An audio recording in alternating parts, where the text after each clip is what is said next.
Hello friends, welcome back to my channel. చిన్నీని మెడ పట్టుకొని గెంటేస్తున్న నాగవల్లికి దిమ్మ తిరిగే షాక్ ఇచ్చిన మ్యాడీ. షాక్లో దేవా. అసలు ఇదంతా ఎలా జరగబోతుంది తెలుసుకోవాలి అంటే ఈ వీడియోని చివరి వరకు చూడండి. వీడియో అయితే చాలా ఇంట్రెస్టింగ్గా ఉండబోతుంది. ఎక్కడా స్కిప్ చేయకుండా చూసేయండి. అలాగే వీడియో నచ్చినట్లయితే వీడియోకి ఒక్క లైక్ చేయండి. ఇక వీడియోలోకి వెళ్ళినట్లయితే చిన్ని తన తల్లి కావేరి ఫోటో దగ్గరే చాలా బాధపడుతూ మాట్లాడుతూ ఉంటుంది. అమ్మా, నన్ను క్షమించమ్మా. మ్యాడీ నాకిచ్చిన 30 రోజుల గడువు అయిపోయింది. ఈ 30 రోజుల్లో నువ్వు నిర్దోషివని నిరూపించాలని చాలా ప్రయత్నాలు చేశాను, కానీ చివరికి ఏమీ చేయలేకపోయాను. నువ్వు నిర్దోషివని నిరూపించలేకపోయాను అని చిన్ని అయితే కన్నీళ్లు పెట్టుకొని బాధపడుతూ ఉంటుంది. లాయర్ హరి అంకుల్ని కలిస్తే ఏమైనా ప్రయోజనం ఉంటుంది అనుకున్నాను, కానీ హరి అంకుల్ ఇప్పుడు అక్కడ ఉండట్లేదని తెలిసింది. ఏం చేయాలో అర్థం కావట్లేదమ్మా. నువ్వు జైల్లో ఉన్నప్పుడు నేను పెద్దయ్యాక నువ్వు ఏ తప్పు చేయలేదని నిరూపిస్తానని నీకు మాటిచ్చాను, కానీ నీకిచ్చిన మాటని నెరవేర్చుకోలేకపోతున్నాను. నన్ను క్షమించమ్మా. ఏం చెయ్యాలో అర్థం కావట్లేదు. ఈరోజు సాయంత్రం 6 గంటల లోపు నాకిచ్చిన గడువు తీరిపోతుంది. నువ్వు నిర్దోషి అని చెప్పే ఆధారాలు నా దగ్గర ఒక్కటి కూడా లేవు. నన్ను ఖచ్చితంగా ఇంట్లో నుండి మ్యాడీ జీవితంలో నుండి పంపించేస్తారు. మ్యాడీ వచ్చాక మ్యాడీని బ్రతిమలాడి ఇంకాస్త సమయం అడగడం తప్ప నేనేమీ చేయలేనమ్మా. మ్యాడీ నేను చెప్తే వింటాడేమో, కానీ నేనంటే అస్సలు పడని నాగవల్లి అత్తయ్య, లోహి, శ్రేయ వీళ్ళు మాత్రం ఖచ్చితంగా నేను ఇంట్లో ఉండడానికి ఒప్పుకోరు. ఏం చెయ్యాలో అర్థం కావట్లేదమ్మా. నిన్ను నిర్దోషి అని నిరూపించలేకపోయినందుకు నేను చాలా బాధపడుతున్నాను అని చిన్ని కన్నీళ్లు పెట్టుకొని తన తల్లి ఫోటో దగ్గర బాధపడుతూ ఉంటుంది. అప్పుడే అక్కడికి నాగవల్లి వస్తుంది. ఏంటి, మీ అమ్మతో చివరిసారి మాట్లాడుతున్నావా అని అనగానే ఇక చిన్ని చూస్తూ ఉంటుంది. అదే చిన్ని, ఇంకా అర్థం కావలేదా? ఈ ఒక్కరోజే కదా నువ్వైనా మీ అమ్మైనా ఈ ఇంట్లో ఉండేది. సాయంత్రం 6 గంటల వరకు నీకిచ్చిన గడువు తీరిపోతుంది. 6 గంటల 1 నిమిషానికి నువ్వు మీ అమ్మ ఫోటో పట్టుకొని బయటికి వెళ్ళిపోతావు. ఈ ఇంట్లో నుండే కాదు, మ్యాడీ జీవితంలో నుండి కూడా వెళ్ళిపోతావు. ఈ రోజుతో మా ఇంటికి పట్టిన దరిద్రం, మా మ్యాడీకి పట్టిన శని అన్నీ వదిలిపోతున్నాయి అని అంటూ ఉంటే చిన్ని అయితే చాలా బాధపడుతూ ఉంటుంది. అత్తయ్య, ఎందుకు అలా మాట్లాడతారు అని అంటూ ఉంటే, చూడు, నువ్వు చెప్పినట్టుగానే మ్యాడీ నీకు మీ అమ్మ నిర్దోషి అని నిరూపించడం కోసం 30 రోజుల సమయం ఇచ్చాడు. కానీ నువ్వేం చేసావు? ఈ 30 రోజులు మ్యాడీని నీ వైపుకు తిప్పుకోవాలని వృధా చేశావు. అంతేకాని మీ అమ్మ నిర్దోషి అని నిరూపించడానికి ప్రయత్నాలు చేసావా? అయినా ఎలా చేస్తావులే?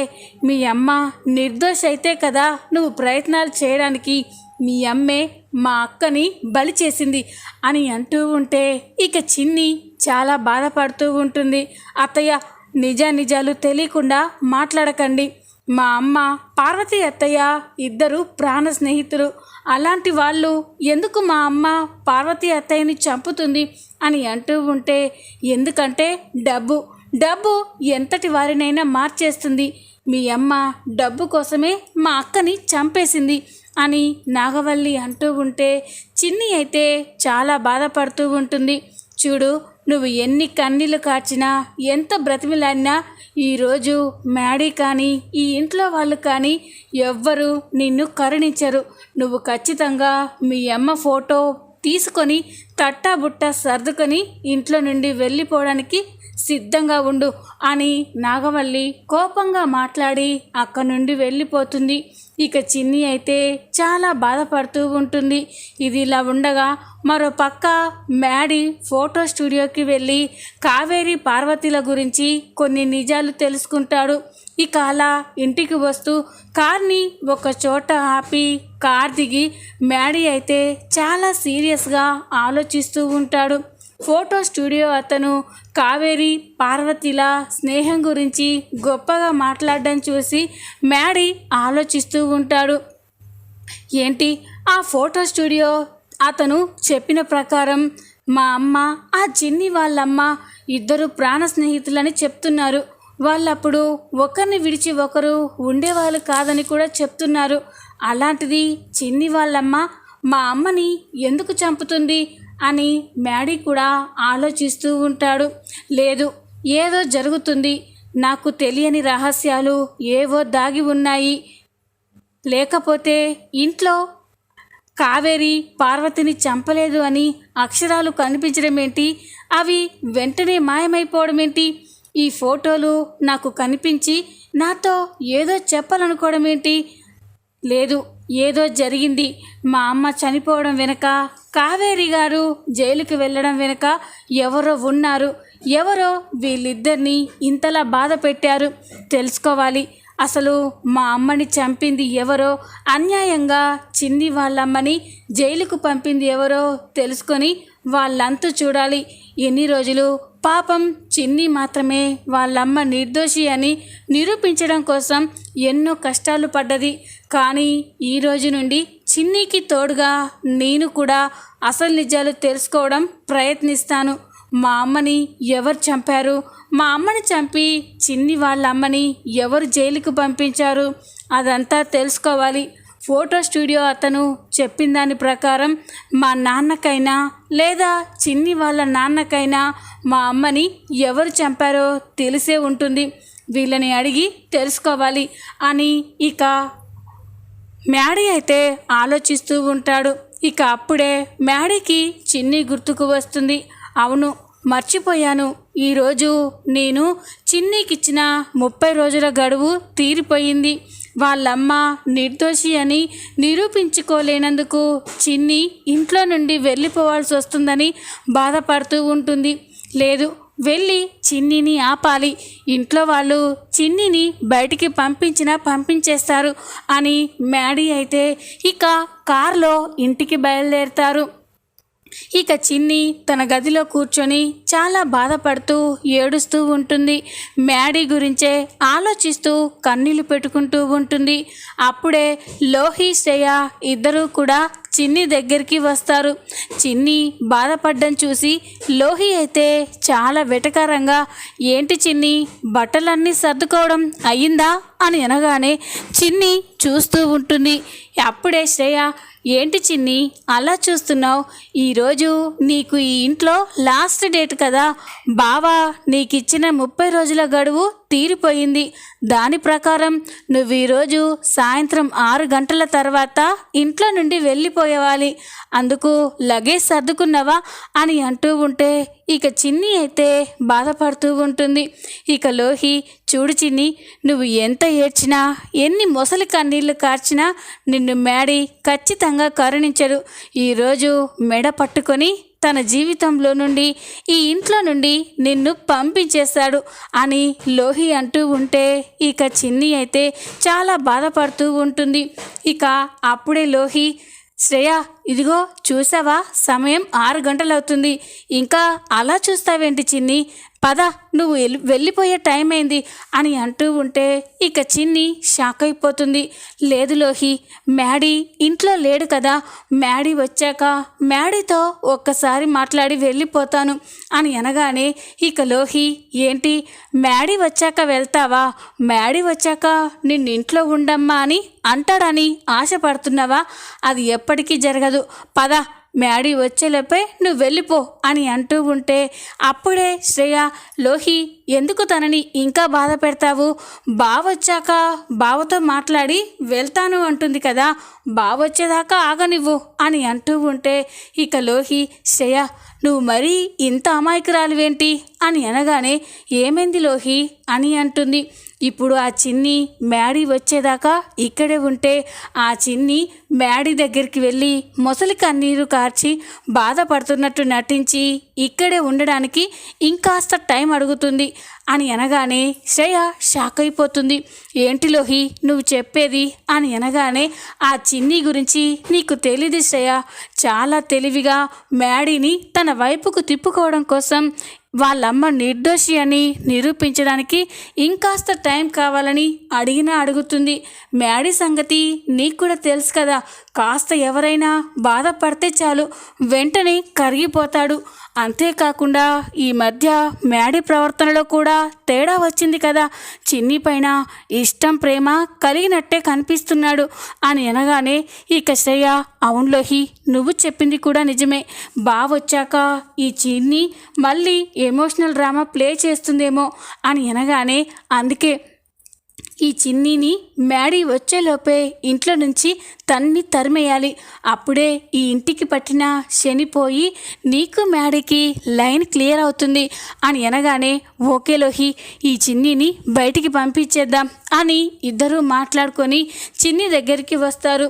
ఇక లోహి ఏంటి ఇంకా చూస్తావేంటి, పద నీకిచ్చిన టైం అయిపోయింది, నువ్వు ఇంట్లో నుండి వెళ్ళిపో అని అనగానే ఇక చిన్ని లేదు లోహి నేను వెళ్ళను, మ్యాడీ వచ్చేంత వరకు ఇక్కడే ఉంటాను అని అంటూ ఉంటే అప్పుడే నాగవల్లి అక్కడికి వచ్చి ఏంటి మ్యాడీ వచ్చే వరకు ఇక్కడ ఉంటావా, మ్యాడీ వచ్చాక నిన్ను ఇంట్లో ఉండమంటాడు అనుకుంటున్నావా, వాళ్ళ అమ్మని చంపింది మీ అమ్మ, తన తల్లిని చంపిన హంతకురాలు కూతురువి నువ్వు, నిన్నెలా మ్యాడీ ఇంట్లో ఉండనిస్తాడనుకున్నావు, వెళ్ళు, లేకపోతే మ్యాడీ వచ్చాక ఇంకా ఈ చిన్నిని ఇక్కడే ఉండనిచ్చారేంటని మమ్మల్ని నడుస్తాడు, మర్యాదగా ఇంట్లో నుండి వెళ్ళిపో అని అంటూ ఉంటే ఇక చిన్ని అయితే చాలా బాధపడుతూ ఉంటుంది. అది కాదత్తయ్య అని బ్రతిమలాడుతూ ఉంటే ఇలా చెప్తే నువ్వు వినవే, నిన్ను మెడ పట్టుకొని బయటికి గెంటేస్తాను అని ఇక చిన్నిని మెడ పట్టుకొని బయటికి గెంటేయడానికి లాక్కొస్తూ ఉంటుంది. అక్కడే దేవా కూడా ఉండి ఇదంతా చూస్తూ ఉంటాడు. ఈ రోజుతో చిన్ని ఇంట్లో నుండి వెళ్ళిపోతుంది. అది ఈ ఇంట్లో ఉన్నంత వరకు దాన్ని చంపడానికి అస్సలు వీలు పడలేదు. ఇది ఇంట్లో నుండి వెళ్ళిపోయాక దాన్ని చంపడం చాలా ఈజీ అవుతుంది. ఈరోజు ఇంట్లో నుండి వెళ్ళిపోతుంది కదా, రేపే దీనికి స్పాట్ పెట్టి లేపేస్తాను, అప్పుడు కానీ నేను ప్రశాంతంగా ఉండను అని దేవా అయితే అనుకుంటూ ఉంటాడు. ఇక నాగవల్లి చిన్ని జుట్టు పట్టుకొని లాక్కొస్తూ బయటికి గెంటేయాలని చూస్తూ ఉంటుంది. అప్పుడే ప్రమీల నాగవల్లికి అడ్డుగా వచ్చి చిన్నమ్మాయి ఏంటి చిన్నమ్మాయి, ఇంటి కోడల్ని ఇలా బాధ పెట్టొచ్చా, ఎందుకు చిన్నిని అలా లాక్కెళ్తున్నావు అని అంటూ ఉంటే పెద్దక్క నీకేం తెలీదు, దీని మాటలు నమ్మి మ్యాడీ దీనికి 30 రోజుల గడువు ఇచ్చాడు కదా, ఆ గడువు ఈ రోజుతో తీరిపోయింది, అందుకే ఇది ఒక్క క్షణం కూడా ఈ ఇంట్లో ఉండడానికి వీల్లేదు, అందుకే బయటికి గెంటేస్తున్నాను అని అనగానే ఇక ప్రమీల అది కాదు చిన్నమ్మాయి, మ్యాడీ వచ్చేంత వరకు అని అంటూ ఉంటే వదిన గారు అని దేవా కల్పించుకుంటాడు. వదిన గారు మ్యాడీ వస్తే మాత్రం ఆ చిన్నిని ఇక్కడ ఉండనిస్తారు అనుకుంటున్నారా, వాళ్ళమ్మని చంపిన హంతకురాలు కూతురు ఈ చిన్ని, దీన్ని ఎన్ని రోజులు భరించడమే మ్యాడీ చాలా ఇబ్బందిగా ఫీల్ అయ్యాడు, అలాంటి మ్యాడీ మళ్ళీ దీన్ని ఇంట్లో ఉంచడానికి ఎలా ఒప్పుకుంటాడు, ఇది మాటలతో చెప్తే వినే రకం కాదు, నాగవల్లి ఆ చిన్నిని బయటికి ఈడ్చిపడాయి అని అనగానే ఇక నాగవల్లి కోపంగా చిన్నిని జుట్టు పట్టుకొని లాక్కెళ్ళి బయటికి తోసేస్తుంది. చిన్ని అలా బయటికి తోసేయగానే ఒక్కసారే మ్యాడీ వచ్చి చిన్నిని పట్టుకుంటాడు. అది చూసి నాగవల్లి, దేవా, లోహి, శ్రేయ ఇంట్లో వాళ్ళంతా కూడా షాక్ అయిపోతారు. చిన్ని అని చిన్నిని పట్టుకోగానే చిన్ని మ్యాడీని చూసి చాలా ఎమోషనల్ అయి ఏడుస్తూ ఉంటుంది. మ్యాడీ అని బాధపడుతూ ఉంటే ఇక మ్యాడీకైతే నాగవల్లి మీద చాలా కోపం వస్తూ ఉంటుంది. కోపంగా మమ్మీ ఏం చేస్తున్నావు నువ్వు, పాపం చిన్నిని ఎందుకలా బయటకు గెంటేస్తున్నావు అని అనగానే అప్పుడే నాగవల్లి, అదేంటి నాన్న అలా అంటున్నావు? ఆ చిన్నికి నువ్విచ్చిన 30 రోజుల గడువు తీరిపోయింది. ఈ 30 రోజుల్లో వాళ్ళమ్మ నిర్దోషి అని నిరూపించుకుంటానని చెప్పింది. కానీ ఇప్పటి వరకు అలాంటిదేదీ చేయలేదు. లెక్క ప్రకారం అది బయటికి వెళ్ళిపోవాలి కదా నాన్న, అందుకే ఈడ్చి పడేస్తున్నాను అని అనగానే, మమ్మీ ఎవరు చెప్పారు చిన్ని వాళ్ళ అమ్మ నిర్దోషి అని నిరూపించుకోలేదు అని అనగానే అందరూ షాక్ అయిపోతారు. దేవా అయితే స్టన్ అయిపోయి చూస్తూ ఉంటాడు. అప్పుడే ఇక లోహి, ఏంటి మ్యాడీ ఏం మాట్లాడుతున్నావు? అంటే చిన్ని వాళ్ళమ్మ మీ అమ్మని చంపలేదు అని నువ్వు నమ్ముతున్నావా అని అనగానే, అవును నమ్ముతున్నాను అని మ్యాడీ అంటాడు. మ్యాడీ అలా అనేసరికే నాగవల్లి, లోహి, శ్రేయ ఇంట్లో వాళ్ళంతా షాక్ అయిపోతారు. ఇక దేవాకి పిడుగుపడినట్లయి స్టన్ అయిపోయి చూస్తూ ఉంటాడు. ఇక చిన్ని అయితే మ్యాడీ అలా మాట్లాడినందుకు చాలా సంతోషపడుతూ ఉంటుంది. అప్పుడే దేవా, ఏంట్రా ఏం మాట్లాడుతున్నావు? ఆ కావేరియే కదా మీ అమ్మని చంపింది. మళ్ళీ ఇప్పుడు ఆ కావేరి చంపలేదని నువ్వెలా నమ్ముతున్నావురా అని అనగానే, నమ్ముతున్నాను నాన్న. నాకెందుకో చిన్ని వాళ్ళమ్మ మా అమ్మని చంపలేదు అనిపిస్తుంది. నా మనసు చిన్ని వాళ్ళమ్మ తప్పు చేయలేదని గట్టిగా నమ్ముతుంది అని అనగానే ఇక దేవా షాక్ అయిపోతారు. నాగవల్లి కూడా, ఏంటి నాన్న ఏం మాట్లాడుతున్నావు నువ్వు? ఈ చిన్ని నీకేమైనా మాయ మాటలు చెప్పిందా అని అనగానే, లేదమ్మా నేను ఇందాకే మా అమ్మ చిన్ని వాళ్ళమ్మ ఇద్దరు ఫోటోలు తీయించుకునే స్టూడియో దగ్గరికి వెళ్ళాను. ఆ స్టూడియో అతను వీళ్ళిద్దరూ ప్రాణ స్నేహితులని, చాలా బాగా కలిసి ఉండేవారని, ఒకరిని విడిచి ఒకరు ఉండేవాళ్ళు కాదని ఆ స్టూడియో అతను చాలా గొప్పగా చెప్పారమ్మా. దీన్ని బట్టి చూస్తే కావేరి గారు నిజంగా మా అమ్మని చంపేసి ఉండరు. ఎవరో మా అమ్మని చంపేసి ఆ నేరాన్ని పాపం చిన్ని వాళ్ళ అమ్మ పైన వేశారని నాకు అనిపిస్తుంది అని అనగానే ఇక దేవా అయితే ఒక్కసారిగా షాక్ అయిపోతాడు. ఇదేంటి అటు తిరిగి ఇటు తిరిగి ఇది నా మెడకే వచ్చేలా ఉంది, నేను ఏం చేయాలి అని ఇక దేవా చాలా కంగారు పడుతూ ఉంటాడు. అప్పుడే నాగవల్లి, ఏంటి నాన్న నువ్వు ఇదంతా నమ్ముతున్నావా అని అనగానే, నమ్మాలమ్మా, కొన్ని పరిస్థితులు నన్ను నమ్మేలా చేస్తున్నాయి. అందుకే ఇన్ని రోజులు చిన్ని మాత్రమే వాళ్ళమ్మ నిర్దోషి అని నిరూపించడానికి చాలా ప్రయత్నించింది, చాలా కష్టాలు పడింది. ఈరోజు నుండి చిన్నికి తోడుగా నేను కూడా ఉంటాను. అసలు మా అమ్మని ఎవరు చంపారు, ఎందుకు చంపారు, మా అమ్మని చంపి కావేరి గారిని ఎందుకు జైలుకు పంపించారు, అదంతా తొందరలోనే తెలుసుకుంటాను. అంతేకాదు, ఇదంతా చేయడానికి కారణమైన వాళ్ళని ఊరికే వదిలిపెట్టను. వాళ్ళని జైలుకు పంపించడం కాదు, నేనే షూట్ చేసి చంపేస్తాను అని అనగానే ఇక దేవా అయితే షాక్ అయిపోయి చూస్తూ ఉంటారు. ఇక శ్రేయ, లోహి, నాగవల్లిలు కూడా షాక్ అయిపోయి చూస్తూ ఉంటారు. ఇక మ్యాడీ చిన్నిని భుజం మీద చెయ్యి వేసి, పద చిన్ని లోపలికి వెళ్దాం అని అంటూ ఉంటే ఇక నాగవల్లి, ఏంటి నాన్న మళ్ళీ ఆ దరిద్రాన్ని ఇంట్లోకి తీసుకొస్తున్నావా అని అనగానే, అమ్మ చిన్ని దరిద్రం కాదు, తను ఈ ఇంటి కోడలు, నా భార్య అని మ్యాడీ చెప్పగానే నాగవల్లి, దేవా, లోహి, శ్రేయాలు ఒక్కసారిగా షాక్ అయిపోయి చూస్తూ ఉంటారు. ఇక ప్రమిళ, వరుణ్ అయితే చాలా సంతోషపడుతూ ఉంటారు. చిన్ని, నేను నీకు మాటిస్తున్నాను, మీ అమ్మని ఎవరు అన్యాయంగా ఈ కేసులో జైలుకు పంపించారో ఖచ్చితంగా వాళ్ళ అంతు చూస్తాను. మా అమ్మని చంపి మీ అమ్మని శిక్షించినందుకు వాళ్ళని ఊరికే వదలను. ఈరోజు నుండి నీతో పాటు నేను కూడా నీకు తోడుగా ఉంటాను అని మ్యాడీ అంటూ ఉంటే చిన్ని అయితే చాలా సంతోషపడుతూ ఉంటుంది. చూద్దాం రాబోయే ఎపిసోడ్లో ఏం జరగబోతుందో. ఈ వీడియో కనుక మీకు నచ్చినట్లయితే లైక్ చేయండి, సబ్స్క్రైబ్ చేసుకోండి. Thanks for watching.